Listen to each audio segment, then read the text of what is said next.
What's up, y'all? This is the G concert scale video for B flat instruments. This is for B flat instruments. So this would be clarinet, bass clarinet, trumpet, and tenor saxophone.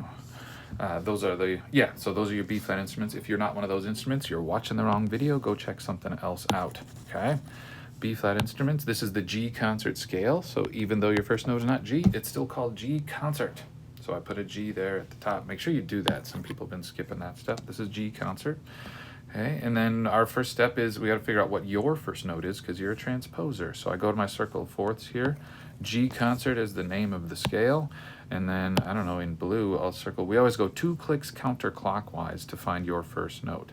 So here's 1 click counterclockwise. Here's 2 clicks counterclockwise. So that is your first note.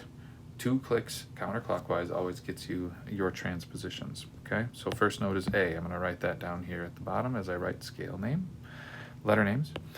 Then I go in alphabetical order. And there's no H, so I start over again at A, and that's the note that I started on. So I've now written all the letters. Now I got to figure out, do I have sharps or flats? So then I go back to a circle of fourths, and right up here at the top is 0 sharps and flats. You are down here. We decided your first note was A.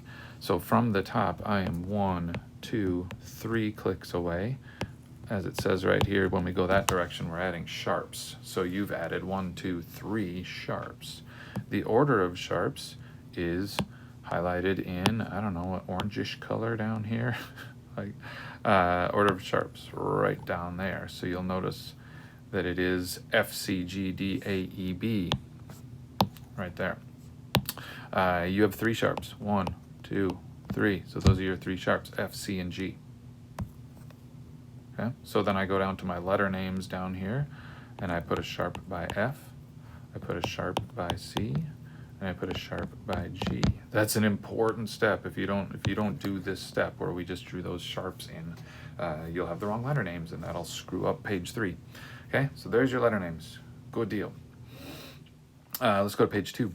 You need to find your key signature and starting pitch. So let's draw a treble clef, vertical line, little loop, big loop, something like that. Oof, draw it better than that. And then you had 3 sharps, F, C, and G. Remember, we always go in order from left to right. So my first sharp is F up here, and then moving over, I have my C sharp on the 3rd space.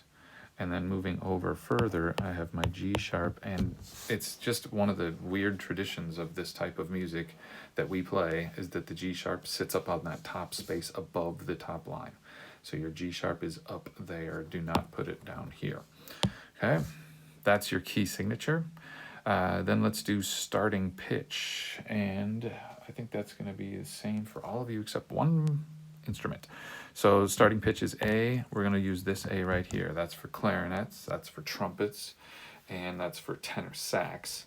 The only person starting differently will be bass clef right down here. So bass clef, or excuse me, bass clarinet.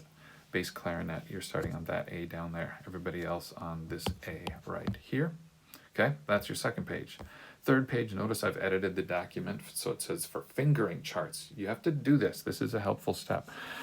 So on this 3rd page, I grab my fingering chart. So what I'm going to do, I'm going to pop over to Schoology into the fingering chart folder.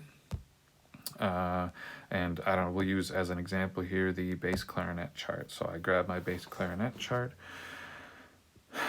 For me, I prefer a screenshot. That's how my iPad likes that better. If I try to take it directly into Notability, it gets all confused. So I do a screenshot, hit this plus in the upper right, go to my photo library, grab my screenshot I just took, and hit the word add.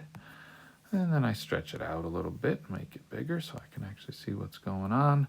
And then I'm going to grab my highlighter and highlight the notes for this scale. So we said for bass clarinet, your first note was low A below the staff. Next note was B natural. And we're going to use this fingering for it. And next note was C sharp. So don't highlight here. That's not the right note. I highlight here because that's a C sharp. Okay. And then the next note was D. And then was E natural. Next note was F sharp. Make sure I find that F sharp. And oh, sorry, I'm just looking at my fingering chart to see which fingering I want to use. I think that's the right one. And then G sharp. Again, make sure it's not G natural, it's G sharp. And then A was my last note. So that's my highlighted scale. So now I'm ready to go. And again, I got those fingering, or the letter names for those fingerings, I got those from page 1. We did them all right here. That's how I highlighted my fingering chart. So now you're done. You can turn this in and then go practice the G concert scale to your little heart's content. All right, we'll see you soon. Have a good